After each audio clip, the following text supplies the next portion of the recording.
Hey guys, it's Caitlin, and today we are attempting another book review, and I say attempting because every time I've tried one in the past, I've hated it, and I know that it hasn't really turned out the way that I intended, so we're going to see if it goes a little bit better today. Today, as you can tell by the title, we are talking about A Gentleman's Guide to Vice and Virtue by Mackenzi. So I bought this book a while ago, hadn't really heard anything about it except that some people were loving it, some people just kind of didn't really know what to think about it. So a little bit of a non-spoiler summary about this book is that it follows two boys, Monty and Percy, during 18th century Europe as they're embarking on their grand tour across the continent. Pretty much, Monty has all these plans to spend the year drinking and gambling and just spending this last year with Percy, who is not only his best friend but his crush as well, before he goes off to Holland to go to law school at the end of their tour.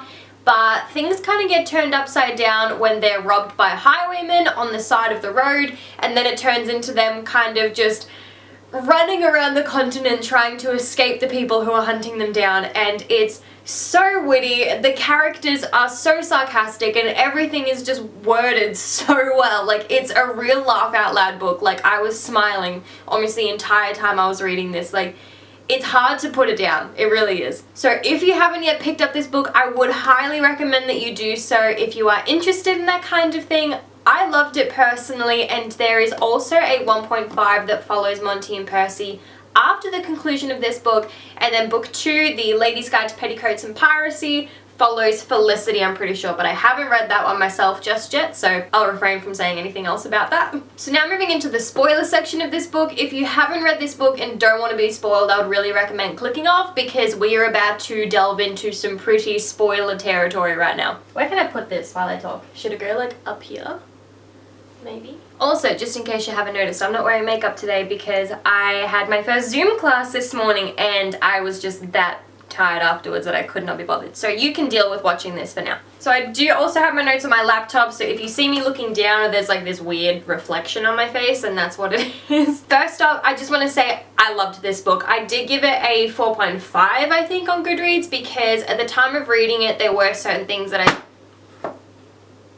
Moving on. Yeah, as I was saying, there were some things that I didn't really like at the time of reading, but now that I've had some time to kind of think about it, they don't bother me as much as they did when I was actually reading the book, but I haven't gone back and changed my rating just because that's how I felt directly afterwards. Okay, so the characters in this book were so well crafted. Like Percy, Felicity, Monty, I loved all of them. Monty we're going to delve into a little bit later because he just really annoyed me at points, but we'll focus on Percy and Felicity for now. Percy is the nicest guy. Like, he comes across as so kind-hearted, and everyone treats him like shit because he has darker skin, and as soon as people find out that he has epilepsy, they're treating him like he has just some kind of disease that's contagious. Like, they said even his bloody nephew or cousin or whatever the hell it is refused to be in the same room with him because he thought he could catch it.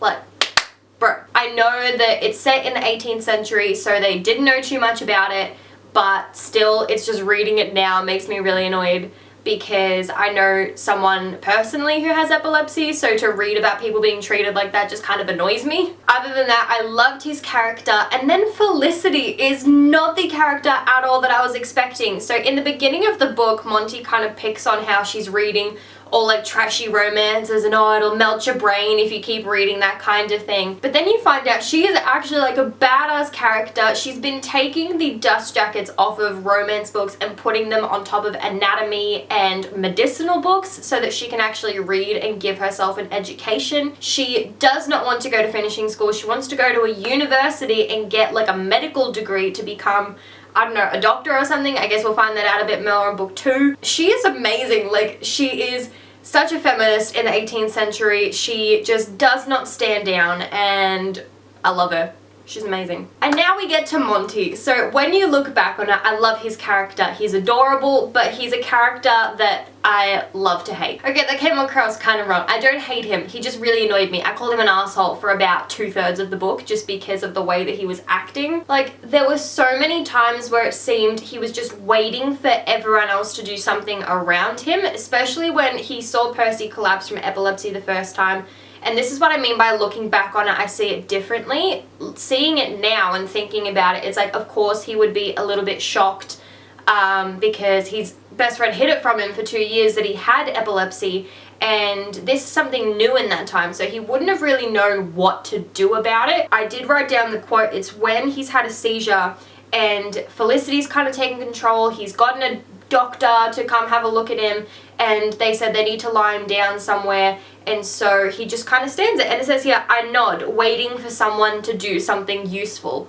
Like, and then Felicity's the one who stands up, and she's like, he's not just gonna walk there himself, like, you have to carry him.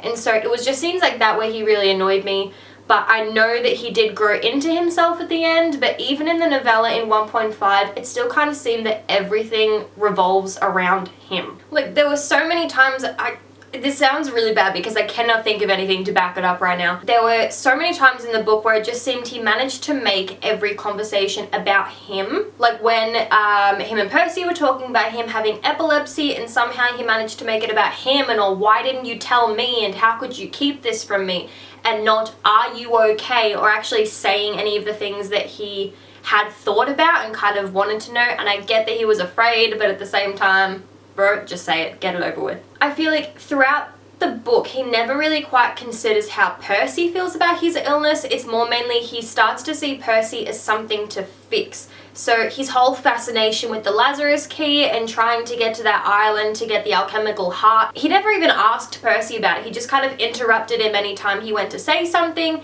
and it's just gone, yes, like, we need to do this, we're gonna go over here and get all this done. And in the end, Percy tells him, he's like, I never wanted it, because to me that would be like taking a life.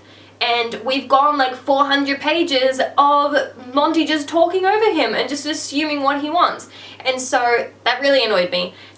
He is a very witty character, he is smart, and he comes into himself, and I love the backstory that we get about him, but it was certain moments like that I just found hard to read, and I actually have a lot of pink tabs in my book from when I highlighted lines that I really didn't like. Moving on though, because I feel like I can rant about Monty for hours and we've already been filming for a while. Monty and Percy, their relationship was such a big draw in this book for me, because before I started reading it, I had been reading similar books on Wattpad, and you know, they're not the same quality, and so as soon as I picked up this book and realized what it was, I was stoked to keep reading it. I absolutely loved their relationship. It drove me nuts how we could, as readers, see that they had both loved each other in the same way, and they were just too scared to do anything about it and to admit how they felt. But it was lovely just seeing them come into each other and into themselves and finally admit it. Like, I did write down one line. I don't actually remember where in the book this takes place. I think it might be after they've been robbed by the highwayman and they're kind of sitting in a bed,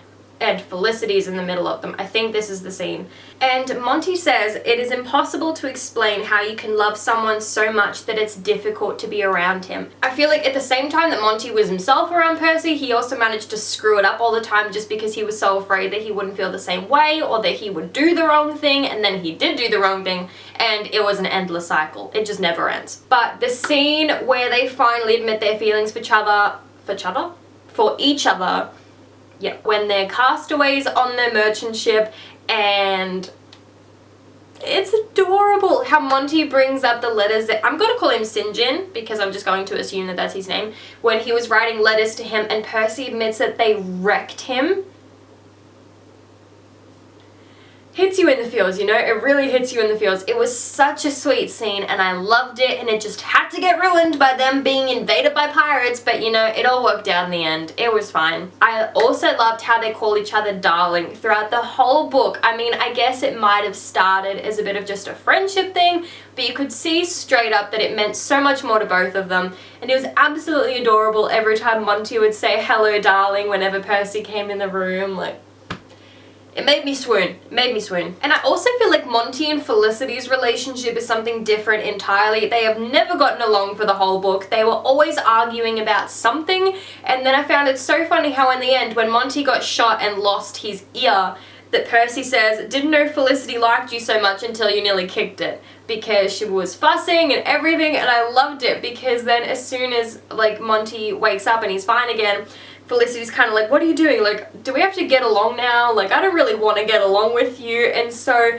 they do grow together, and I feel like they get closer, but at the same time, they've kind of been indifferent towards each other for so long that it's a bit of a I don't really know what that is. It's a bit of a clash. It was really nice to read about though. It's a bit of a different brother-sister relationship than I feel we're used to seeing in a lot of books nowadays. So it was really cute to read, and I cannot reiterate how much I loved these characters, seriously. But also, one thing that I really want to point out as well is how much I loved Mackenzi Lee's knowledge of this book before she wrote it. So if you haven't read her author's note at the end, it really delves into all the texts that she read to learn more about the period. She spoke all about how same-sex relationships were treated in that period, how epilepsy was treated. It's just really interesting to read, and it's nice to know that she put that much effort in to make sure that it actually sounded legitimate and that it sounded accurate, and it really paid off. It did, because the amount of times that, you know, you'd be reading it and a specific line would poke up. I don't even know what word just came out of my mouth, but you get what I mean. Or there might just be some kind of slang that they used or anything like that, and it just kind of puts you back in that period, because I feel like if that knowledge wasn't there, it would be a lot harder to kind of get into the time and really just settle into the book.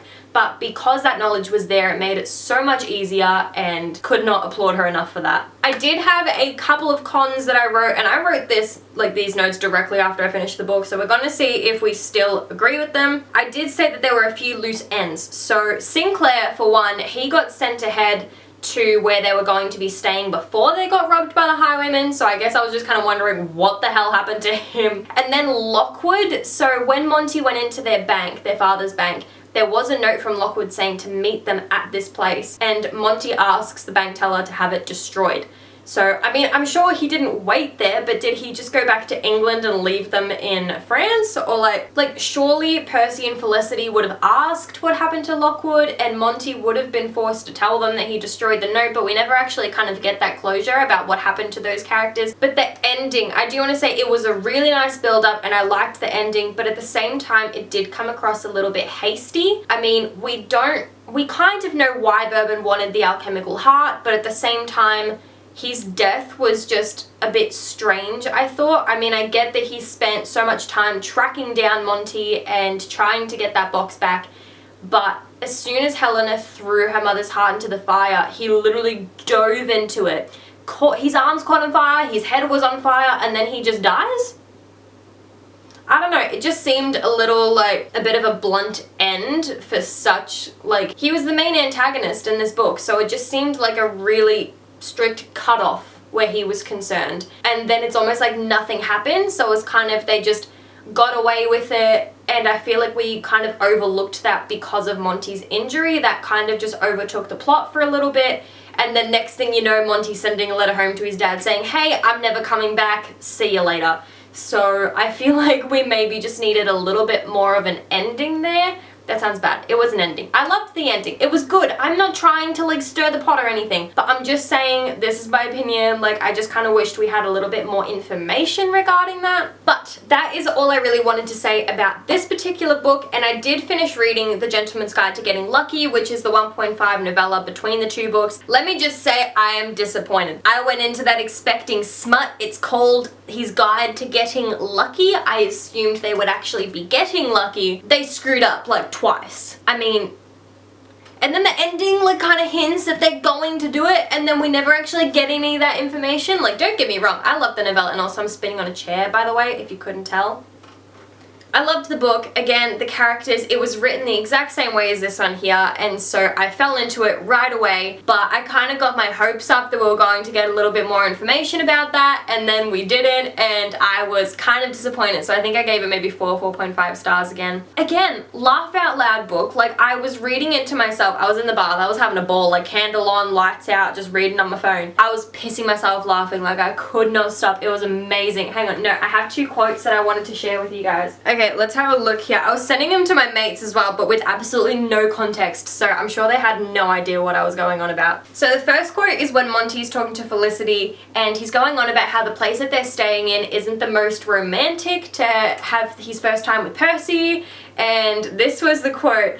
Monty says, and it's not the most romantic place. I stepped on a cockroach this morning when I got out of bed. Did I tell you that? And Felicity replies, I know, I heard you scream. The pitch was quite remarkable. And it made me laugh so hard. But then this one as well, this is, okay, so Felicity kind of steps in to help Monty get laid, essentially. She's going to create the scene and get all the pirates out of the place. And so it's when Monty and Percy kind of talking about that. This is in Monty's thoughts about Percy. He says, he takes up the pitcher, then leans forward and kisses me on the temple, and I will never not be simultaneously infuriated and amused and a tiny bit aroused by our vast height difference. Though lately Percy could sneeze and I'd be sporting a partial. I just found that so funny, and like if that doesn't just cement in your mind that Mackenzi Lee's writing is the most hilarious shit you've ever read, then... But anyway, thank you for watching this video if you've made it all the way to the end. I'm really hoping I haven't rambled too much, but I've been filming for almost 20 minutes, so we're gonna see how much of my bullshit we can cut out. But please, if you have read this book, let me know down below because I would love to have a chat with you guys about it. And also if you know any books that are kind of similar. And also if you've read book 2, The Lady's Guide to Petticoats and Piracy, let me know what you thought of it because I kind of want to read it, but at the same time I'm just not really in the mood. So maybe if I just hear some good reviews about it, I will want to pick it up a little bit more. But either way, thank you guys for watching once again. Give it a thumbs up if you liked it, and I will see you guys next week with another video. Bye.